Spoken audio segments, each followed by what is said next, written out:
சற்று முன் கிடைக்கப்பெற்ற மிக முக்கியமான செய்தி ஒன்று வெளியாகி உள்ளது. சசிகலாவின் வீட்டில் ஓபிஎஸ் அவர்கள் சந்திப்பா? வெளியான தகவலால் அதிமுக ஒருங்கிணைவது உறுதிதான் என்ற தகவல் தற்பொழுது கிடைக்கப்பெற்றுள்ளது.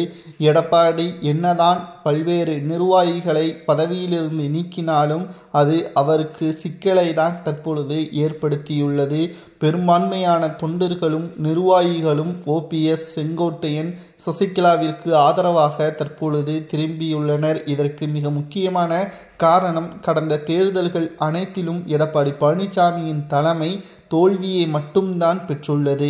2026 சட்டசபை தேர்தல் நடைபெறுவதற்கு இன்னும் 7 மாதங்கள் மட்டும்தான் இருக்கிறது. தமிழகத்தில் புதிதாக தமிழக வெற்றி கழகமும் அரசியல் களத்தில் இறங்கியிருப்பதும் மக்களின் ஆதரவுகள் அவர்களுக்கு கொடுப்பதும் மிகப்பெரிய அளவில் அதிமுகவின் ஓட்டுக்களை இழக்கக்கூடிய நிலைமையே இங்கு தள்ளப்படும் என்ற காரணத்தின் காரணமாக இனியும் பொறுத்திருக்க கூடாது.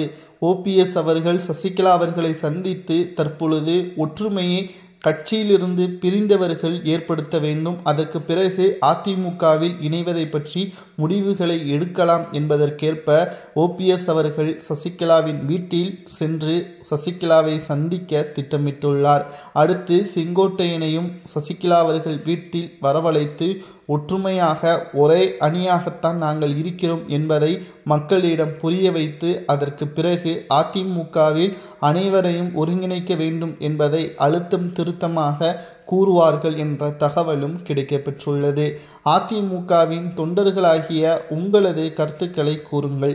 சசிகலா அவர்களை ஓபிஎஸ் அவர்கள் சந்திப்பதும், அடுத்து செங்கோட்டையன் அவர்கள் ஓபிஎஸ் அவர்களுடன் இணைந்து சசிகலாவை சந்திப்பதும் அதிமுகவில் இணைவதை உறுதி செய்யுமா, அல்லது எடப்பாடி அவர்கள் கூறுவது போல் கட்சியிலிருந்து நீக்கப்பட்டவர்களை மீண்டும் அதிமுகவில் இணைக்க வேண்டும் என்ற அவசியமும் தேவையும் கிடையாது, அவர்கள் இல்லாமலே அதிமுகவை என்னால் வெற்றியடைய வைக்க முடியும் என்று எடப்பாடி கூறுவது சரியா என்பதை அதிமுகவின் உண்மையான தொண்டர்களாகிய உங்களது கருத்துக்களை கமெண்ட் வாயிலாக கூறுங்கள்.